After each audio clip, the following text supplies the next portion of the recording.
magandang araw po sa bawat isa. Welcome po sa ating Friday episodes, ABTS #PrayerWorks. At bago po tayo mag-umpisa, nais ko po ipakilala sa inyo ang aking mga kasama, si Sister Eden Ignacio po at ang ating pastora, si Pastora Mercy Suba po. Si Pastora Mercy po ang siyang mag-share ng Word of God at ililid din po tayo sa prayer. At sa oras po ito, tayo po mag-umpisa na at pangunahan po tayo ni Sister Eden sa pananalangin. Sige po, samahan niyo po ako sa pananalangin.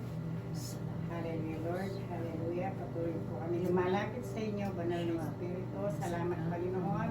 Patuloy niyo po kami pangunahan. Nagpapakumbaba po kami sa oras na ito para mataas ka sa aming mga buhay, Ama.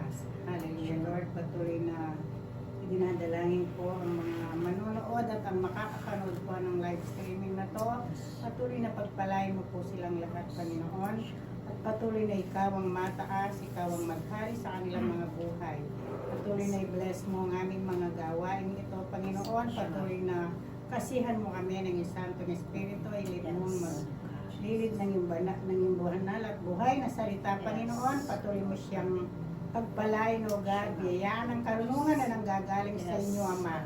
Para lahat ng maipahayag na salita mo sa oras na ito, ay patuloy na magkrema sa aming mga puso't kaisipan, ipamuhay namin ito sa pang-araw-araw naming buhay, Panginoon. At patuloy na hanggang sa matapos, Panginoon, ikaw ang kasama namin, Banal na Espiritu. Salamat po, Panginoon. Salamat sa iyong gabay, sa iyong patnubay. Patuloy na itinataas namin ang iyong dakilang pangalan. Sa oras na ito, patuloy na pinupuri ka namin, pinasasalamatan ka namin, ikaw ang kasama namin hanggang sa matapos kami, Panginoon.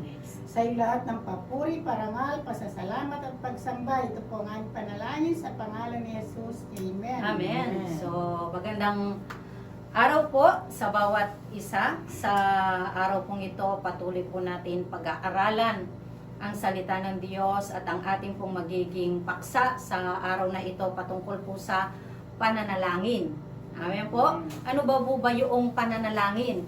Ang prayer po, ito po ay isang ugnayan natin sa Diyos. Amen po. Ang pananalangin po, ito po yung pakikipag-usap sa ating Panginoon. Amen? At ano naman po yung layunin ng pananalangin? Ang layunin po ng pananalangin para para po sabihin sa Diyos o paalam sa Diyos ang lahat ng ating mga pangangailangan. Amen? Kaya ang pananalangin po ay napakahalaga sa buhay ng isang tao.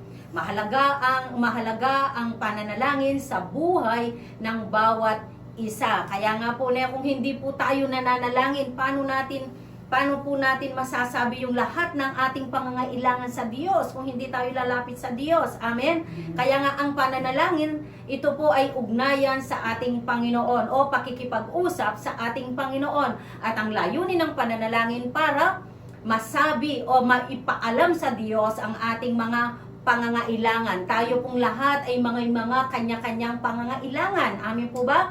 Tayong lahat ay may mga kanya-kanyang kalalagayan sa buhay na nangangailangan ng gabay, nangangailangan ng patnubay ng ating Panginoon. Amen? So ngayon po, yung pong ating pag-aaralan, yung naging panalangin po ng ni Jabez sa lumang tipan. Si Jabez po ay nanalangin sa ating Diyos. Amen po? At tingnan natin kung ano po yung naging panalangin ni Jabez sa unang Korinto, Kapitulo 4, talatang 10. Basahin po natin, unang Korinto, hindi po, unang Kronika.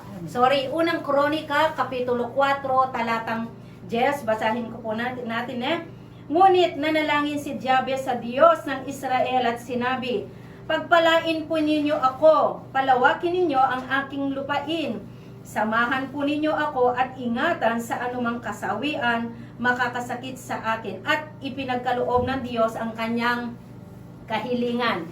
Nanalangin po si Jabez sa ating Panginoon na siya'y pagpalain, palawakin ang kanyang lupain, ilayo siya sa anumang mga makakasakit sa kanya, at tinugon po siya ng ating Panginoon. Amen? At konting background lang po kung sino po ba si Jabez. Si Jabez po ay mula sa lahi ng tribo ng Huda. Si Jabez po ay merong marangal na pamumuhay sa harapan ng Diyos. Mas marangal po ang kanyang pamumuhay kaysa sa kanyang mga kapatid. At sabi ng ina ni Jabez, kaya Jabez ang pinangalan kay Jabez dahil daw noong panahon na pinagbubuntis hanggang sa panahon na pagsilang ni Jabez, lubos na nahirapan yung kanyang ina sa kanyang pagsilang. Kaya nga Jabez means sorrowful, nahirapan ng todo-dodo yung kanyang ina sa kanyang pagsilang. Kaya nga po sa hapong ito, makikita natin yung naging buhay ni Jabez. Amen?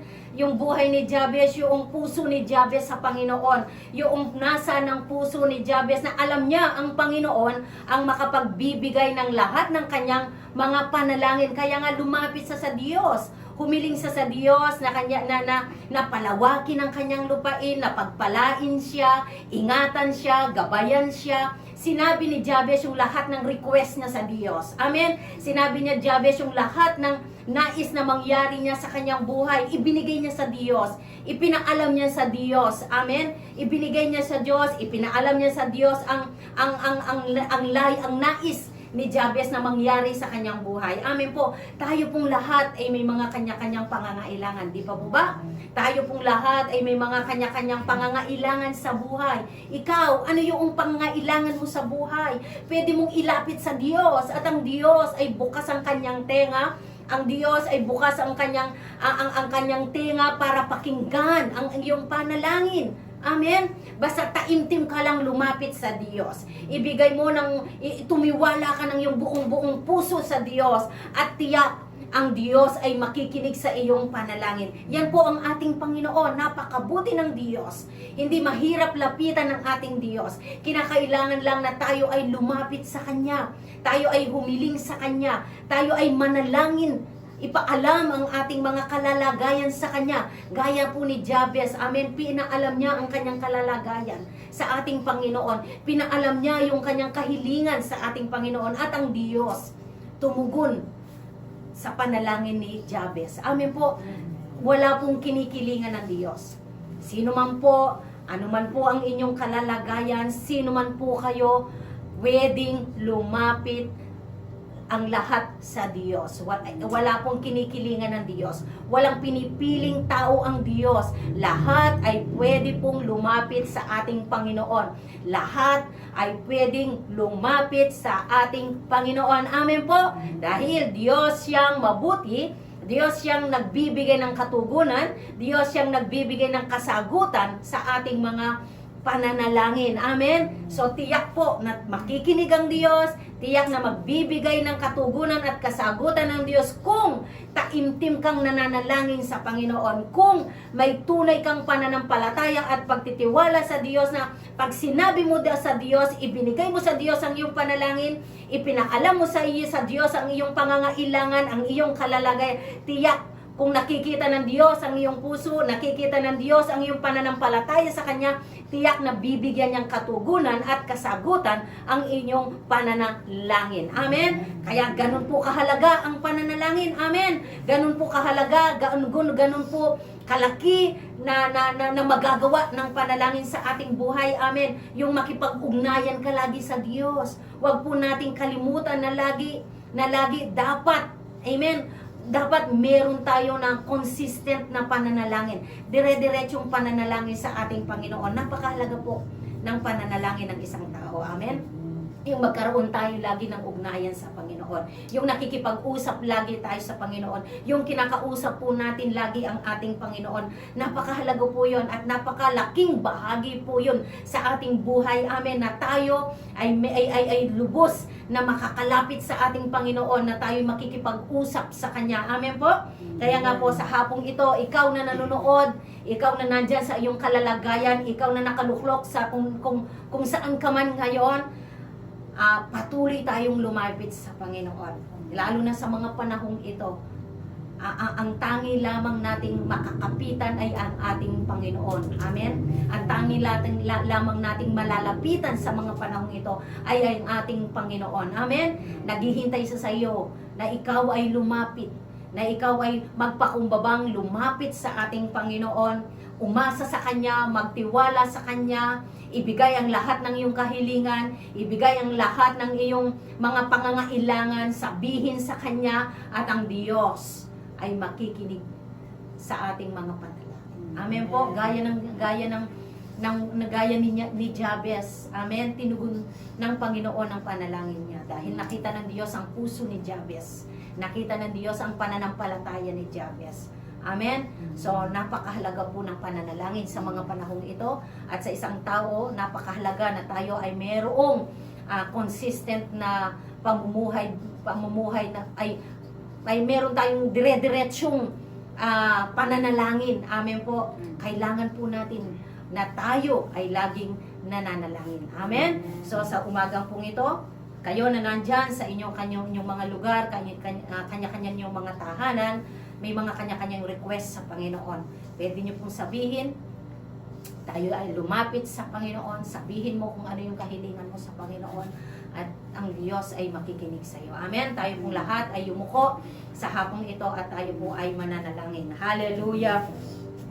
Purihin ka, O Diyos na buhay, makapangyarihan, Diyos na mabiyaya, Diyos na punong-puno ng biyaya, punong-puno ng pagpapala, Diyos na bukas lagi ang tenga sa mga lumalapit sa Kanya na buong puso.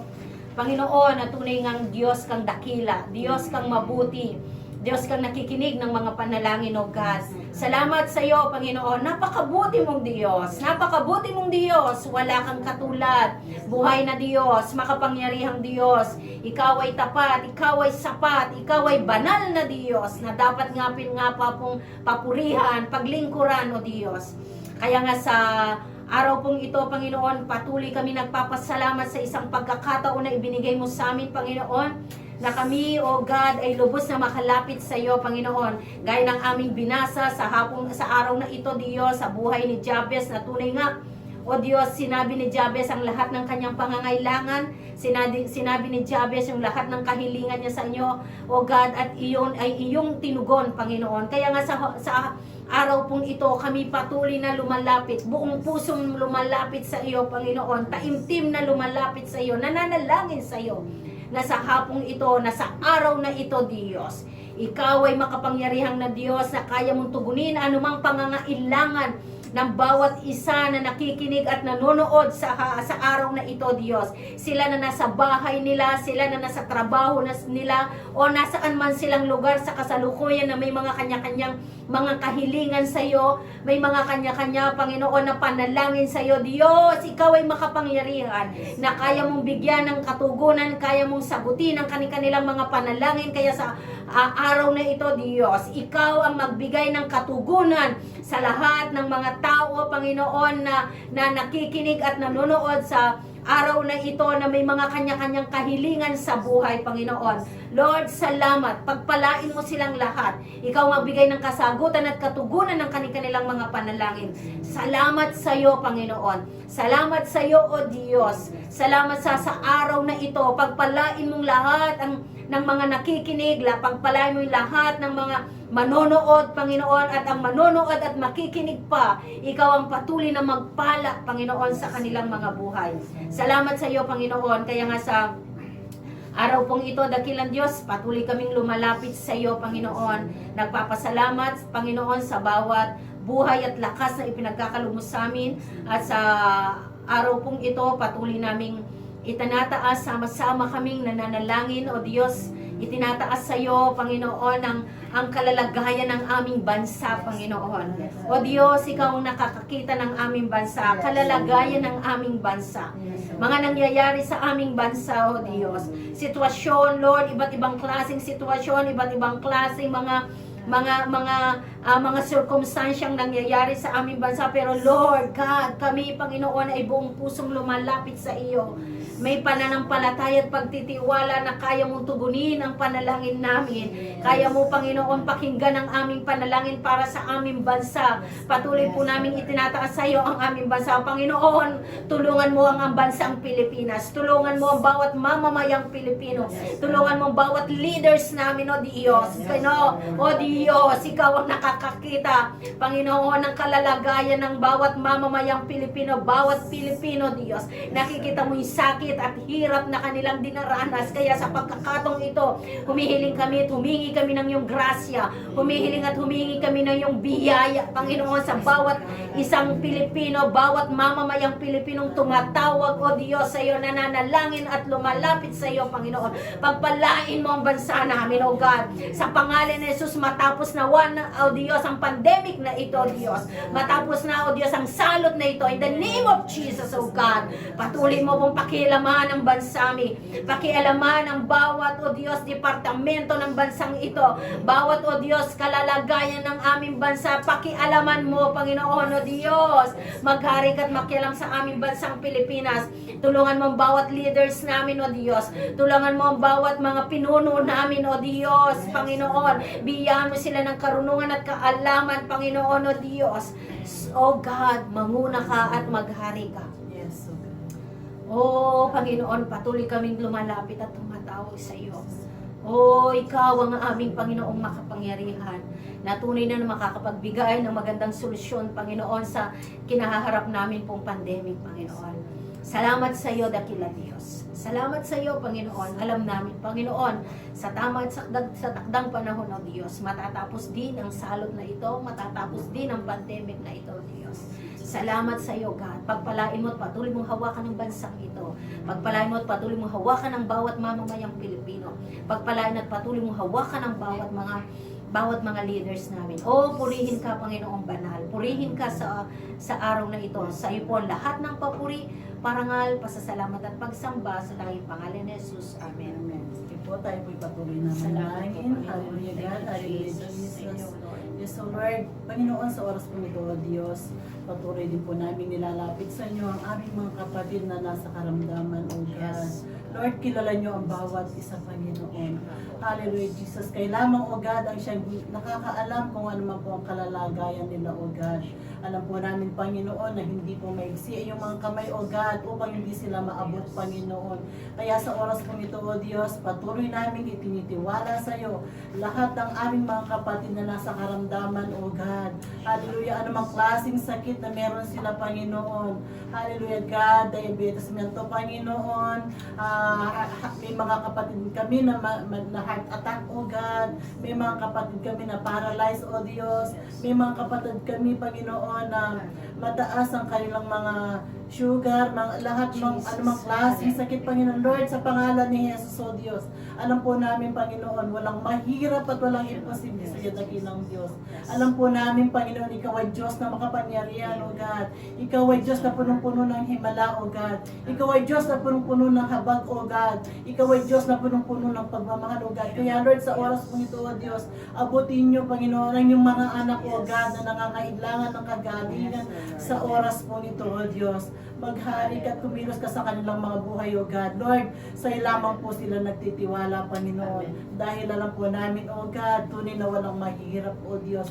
Walang imposible sa iyo, dakilang Diyos. Ang imposible sa amin, O God, ay walang hindi posible sa iyo, Panginoon. Kaya sa oras po ito, O Diyos, kami po nagpapasalamat, O God, dahil sa panalangin namin ito, Panginoon. Lord, sa sama-samang pananalangin namin ito, O God. Alam po namin, tutugunin niyo ang aming mga panalangin. Dahil ito lamang, O God, ang paraan, Panginoon, upang kami makalapit sa iyo, dakilang Diyos. God, maraming salamat. Salamat din, Panginoon, sa katagumpayan ng gawain ito, O Diyos. Salamat sa mga kapatid ko na nakasama ko sa pananalangin, maging sa aming Pastora Mercy, O God, na siyang naghayag ng iyong banal at buhay na salita. Lord, salamat sa buhay ng bawat isa. Patuloy na pagpalain niyo po ang bawat isa sa amin, maging sa mga kapatid namin, O God, na nakapanood ng video ito, Panginoon. Dalangin po namin, O God. Ano nga po, Panginoon, ang kanilang mga kahilingan, Panginoon. Ano man po ang kanilang pinagdadaanan sa oras po ito, O Diyos. Alam po namin, Panginoon, kay lamang din ang siyang higit na nakakalam. Ano man po kayo ng pangailangan, O God. Alam po namin, kaya niyong tugunin ang lahat ng ito, O Diyos. Sa iyo po namin itinitiwala ang lahat-lahat, O God. At patuloy kayo po ang siyang madakila, mapapulihan, maparangalan sa buhay ng bawat isa sa amin, Panginoon. Sa iyo po ang lahat ng kapurihan sa pangalan ni Jesus na aming tagapagligtas. Ito po ang aming samot dalangin. In Jesus' name we pray. Amen. Salamat po sa inyong pagsama sa amin sa episode na to. Maaari po natin i-share ang episode na ito upang marami pa pong makapanood at ma-encourage sa salita ng Diyos. God bless everyone. Thank you po.